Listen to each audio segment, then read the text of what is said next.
ഈ ഞാനിപ്പോൾ എൻ്റെ അടുത്ത് നിൽക്കുന്നൊരു ചേട്ടനുണ്ട്, ഇത് സിവിൽ ഡിഫൻസ് ടീം അംഗമാണ്, അതായത് കേരള ഫയർഫോഴ്സിൻ്റെ അല്ലേ, അപ്പോൾ പൊതുജനങ്ങളുടെ പങ്കാളികളാക്കിക്കൊണ്ടുള്ള കേരള ഫയർഫോഴ്സിൻ്റെ ഇവർ ഇന്ന് വിദഗ്ധ പരിശീലനം കൂടെ ലഭിച്ച ആളുകളാണല്ലേ? അതെ സാറേ, ഞങ്ങൾ ഫയർഫോഴ്സിൻ്റെ കീഴിൽ വിദഗ്ധ പരിശീലനം ലഭിച്ചിട്ടുള്ളവരാണ് 4 തലത്തിൽ. അപ്പോൾ ഇത്തരം ദുരന്ത മേഖലകളിൽ ജനങ്ങളെയും സേവിക്കുക എന്നുള്ളതാണ് ഞങ്ങളുടെ ഡ്യൂട്ടി. അത് ഞങ്ങൾ കൃത്യമായിട്ട് പാലിക്കാറുണ്ട്. ഇപ്പോൾ ഇന്നലെ തളിപ്പറമ്പ് ഫയർ സ്റ്റേഷനിലെ പോസ്റ്റ് വാർഡനാണ് ഞാൻ.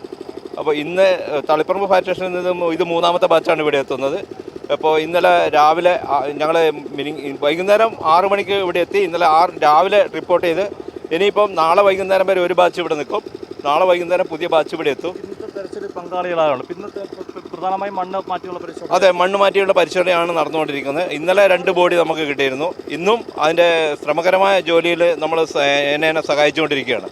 അതോടൊപ്പം സേനയ്ക്ക് ആവശ്യമായിട്ടുള്ള ഫുഡ്, അതുപോലെ ഫ്യൂവല് എല്ലാം എത്തിച്ചു കൊടുക്കുന്ന പ്രാഥമികമായിട്ടുള്ള ആവശ്യങ്ങൾ നിറവേറ്റാൻ വേണ്ടിയിട്ട് ഞങ്ങളുടെ സേന ഈ സന്നദ്ധമായിട്ട് പ്രവർത്തിക്കുന്നുണ്ട്.